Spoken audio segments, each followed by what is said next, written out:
Yes, I'm Amy Burkett. How many places have you worked during your career? I'm on my 5th job. The average time most folks stay in a job is a little more than 4 years. Most Americans will hold 7 different jobs over the course of their career, each requiring its own set of responsibilities and necessary skills. That's why education and job training is critically important. Carolina Impact's Jason Terzis tells us more. It's another day at Central Piedmont Community College. Students make their way to and from class, head in and out of campus buildings, go for a jog, and if they're lucky, catch a few minutes of downtime, all while the CityLink's Gold Line trolley rumbles through the heart of campus. Meanwhile, Gerald Freeman makes his way to the library to replace a broken computer. When I moved to Charlotte, I was laid off. Having spent a majority of his life working in construction, Gerald decided to go back to college in his late 50s.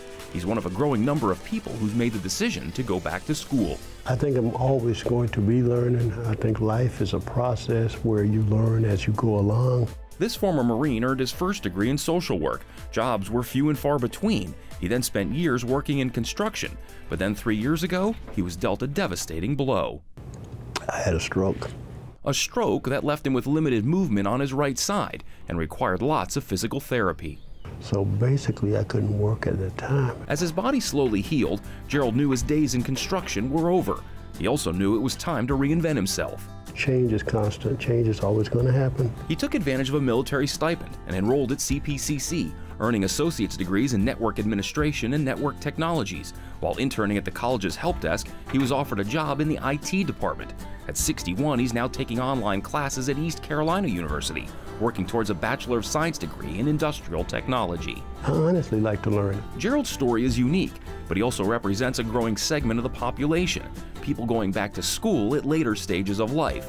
The United States has over 1,100 public community colleges, educating nearly 6 million students per year. The average age of those students, 28.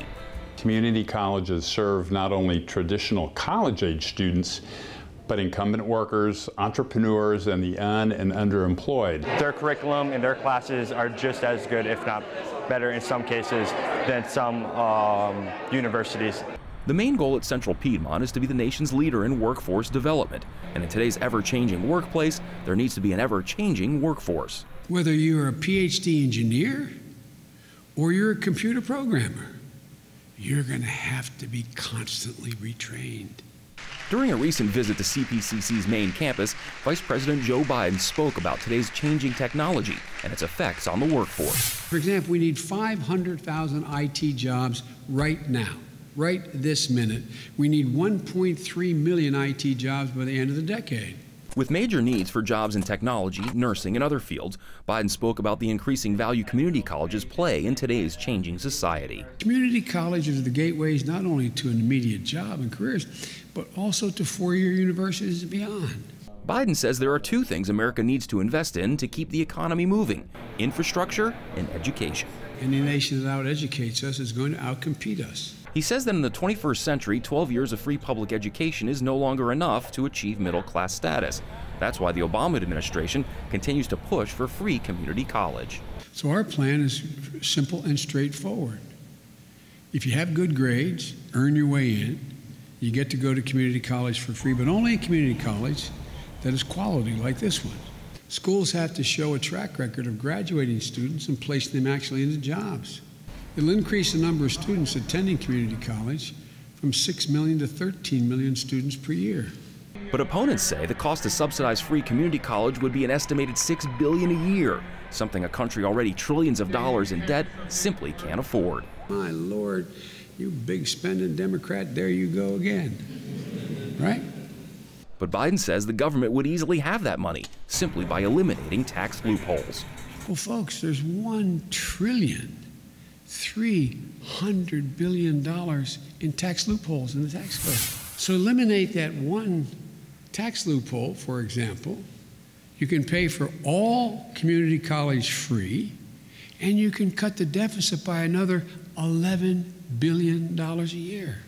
Still, the notion of free public community college appeals to many. It's certainly a bold notion, and no doubt would create opportunities for many people. And why not? This country is founded on bold notions and subsequent actions. You're going to give hope to people that may not thought about college beforehand. Especially for me as an international student, because we pay so much money to study here in the United States, so having a free college, that's a great thing. Back at the library, Gerald puts the finishing touches on the refurbished computer. It's up and running again, much like his new career. For Carolina Impact, I'm Jason Terzis reporting. Thanks so much, Jason.